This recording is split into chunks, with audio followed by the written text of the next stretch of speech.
Hola, bienvenidos a este espacio. Hoy quiero invitarles a detenernos un momento y pensar en algo que muchas veces pasamos desapercibido, la forma en que enseñamos. A veces damos por hecho que la educación siempre ha sido así, que las clases, los contenidos y la manera de evaluar son naturales, pero en realidad todo esto tiene una historia. Esa historia no es neutra, está atravesada por decisiones, por intereses y por formas de ver el mundo que ha ido moldeando lo que hoy hacemos en el aula.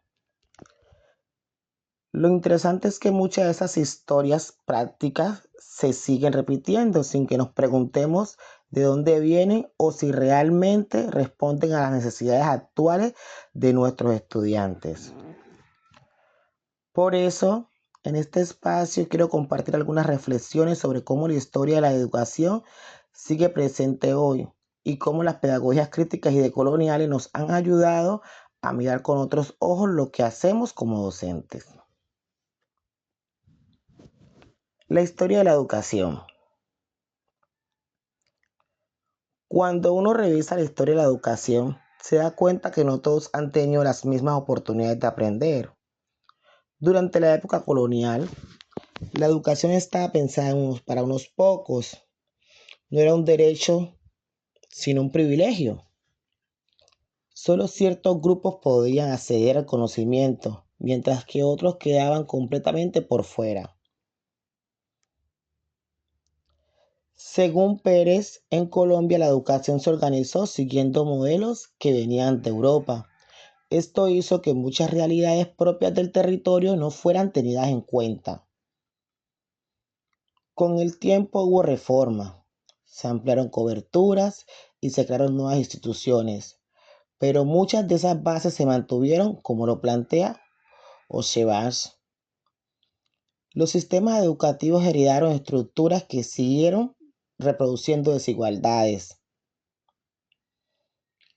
Y aunque hoy hablamos de inclusión, todavía vemos esas huellas, las diferencias entre lo natural y lo urbano, lo rural y lo urbano, entre instituciones con recursos y otras con muchas dificultades. Muestran que la historia sigue influyendo en el presente.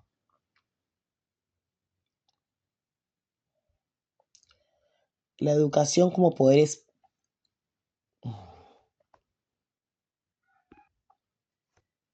la educación como espacio de poder. Hay algo que no siempre se dice claramente. La educación también es un espacio de poder. Durante mucho tiempo, ciertos conocimientos fueron considerados más importantes que otros. Lo que venían de contexto académico o europeos tenían más valor, mientras que los saberes de las comunidades eran ignorados o vistos como inferiores.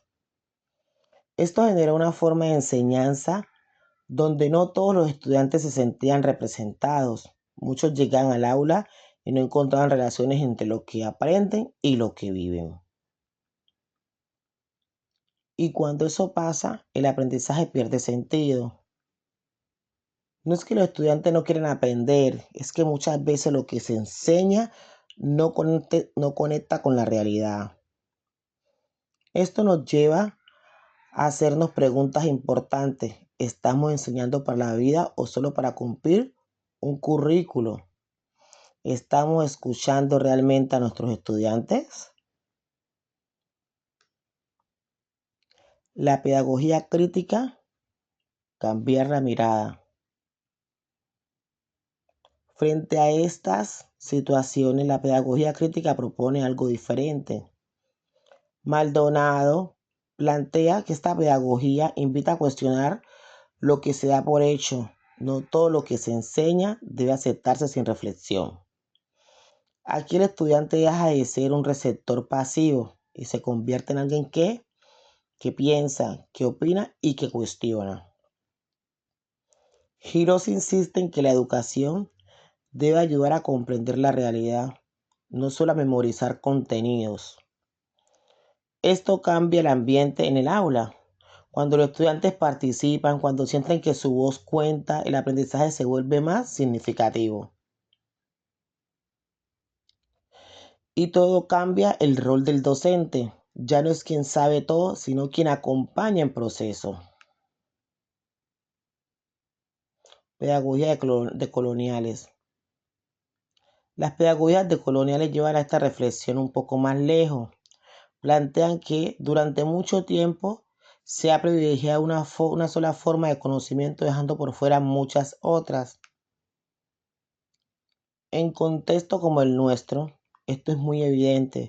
Existen saberes propios de las comunidades, formas de aprender que nacen de la experiencia, del territorio, de la cultura. Pero muchas veces esos saberes no tienen espacios en la escuela. Trabajar desde la mirada colonial implica reconocerlos, darles valor y permitir que hagan parte de un proceso educativo. Esto no significa dejar de lado los otros conocimientos, sino enriquecerlos, hacerlos más cercanos y más diversos.